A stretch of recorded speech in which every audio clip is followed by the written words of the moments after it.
That was easy. I would like to preface this build by saying that I'm a late game Warframe player.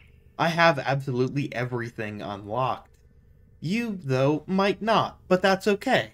There are several moving parts to this build, and if one or even multiple of those parts are missing, this build will still function just like it did in that intro clip. There's only absolutely one thing that you need to make it work just as well as I did, and that would be Wrathful Advance.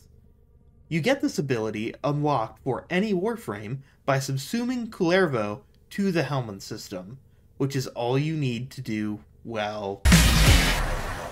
Since Wrathful Advance is the most vital part of this build, let's start with that. You unlock the Helmand system by reaching rank 3 with the Intradi family. Once you have it unlocked, you can subsume, or basically sacrifice, a default Warframe to give up one of its abilities, which you can then place over another Warframe's ability. For this build, I chose to take Kullervo's Wrathful Advance and put it over Excalibur's first ability, but maybe you like Slash Dash, in which case, you can put Wrathful Advance over his second or third ability. As long as you don't put it over his fourth, it'll work just fine. I'm going to use 20 rogue Kullervans, or however you pronounce their names, on the Steel Path at enemy level 195. You start by getting close enough, pressing 4 to pull out Exalted Blade, aiming, and pressing 1. It's important to note that the waves from Exalted Blade also benefit from Wrathful Advance.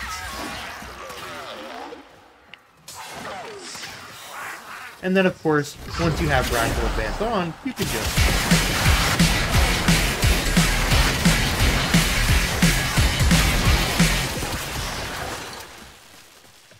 The aura mod I've chosen for this build is Swift Momentum, which increases your heavy attack wind-up speed, which is really helpful for Tennokai.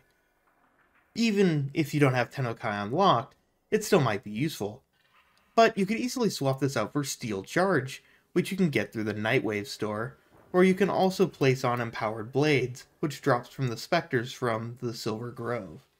For my Exilis slot, I've chosen Prime Sure-Footed. It's just a nice quality of life thing to never ever be knocked down, but you could replace this with almost any other Exilis mod. For the top row of mods, I've gone with all 3 Umbral mods because this is Excalibur Umbra. He comes with 3 innate Umbral polarities, and Vitality and Fiber are great for increasing your survivability, and Intensify increases the damage that your abilities do. I've also gone with Equilibrium. It's my energy management mod. Using this ensures my energy is almost constantly in maximum, and you can get this mod by beating Lephantis on Deimos. For my bottom row of mods, I've gone with Blind Rage, a corrupted mod that you can get from Deimos Vaults. It increases your ability strength but lowers your efficiency. Thankfully, Equilibrium balances out that energy deficit. I've also gone with Chromatic Blade, an augment that you can get from Steel Meridian. It increases your status chance by 300% and changes the damage type of Exalted Blade based on your emissive color. I've chosen to go with Toxin, as it will play very handily and with Archon Continuity.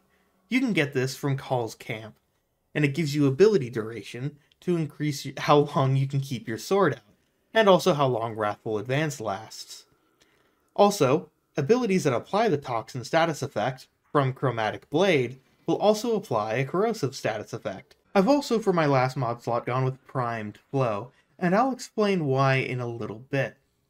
For your Arcanes, you can swap these out for just about anything that you wanted, but I've chosen Arcane Reaper for a little bit more survivability, and I've also chosen Arcane Fury to give me extra melee damage.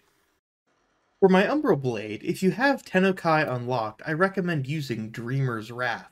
It's, objectively, my favorite Tennokai mod. I also recommend both sacrificial mods, Prime Fury, though you could also replace this with Berserker Fury, Reach for that extra range, Gladiator Might to increase your crit damage, Organ Shatter also to increase your crit damage, Quickening to further push your attack speed even higher and also increase your combo count, and Prime Fever Strike to boost that toxin damage. It's important to remember that you aren't limited to just modding your Warframe and your Exalted Blade. Mods equipped on other weapons will also apply to your Exalted Blade, like the Gladiator set mods and the Karnus set mods. Also, Amalgam Organ Shatter should apply to that heavy attack windup speed if you're using Tennokai. I've also equipped a melee exposure, and I'm not sure how well it works, but you can get extra corrosive damage on your melee strikes whenever you cast your Wrathful Advance or any other ability. We need to talk about our Archon shards. They're what really help make this build shine to the level that I've shown off here. I've equipped a Tau-Forged Azure Archon shard. You will need at least one Azure Archon shard providing to your energy max, though it doesn't need to be Tau-Forged. By having this, it brings our total possible energy. It doesn't show me here. Why doesn't it show me here? It brings our total possible energy that we can have at any one time to 716. This helps with our Violet Archon shards. I have 2 of them, though I'm not sure if they actually stack or not. You gain an extra 50% melee crit damage because our maximum energy is more than 500. And because our Exalted Blade is applying corrosive and toxin status effects, I've also given us 2 Emerald Archon shards, where toxin status effects deal more damage, and we get extra damage against enemies affected by corrosion. Of course, we can modify the build to fit your personal preference, and also, wait,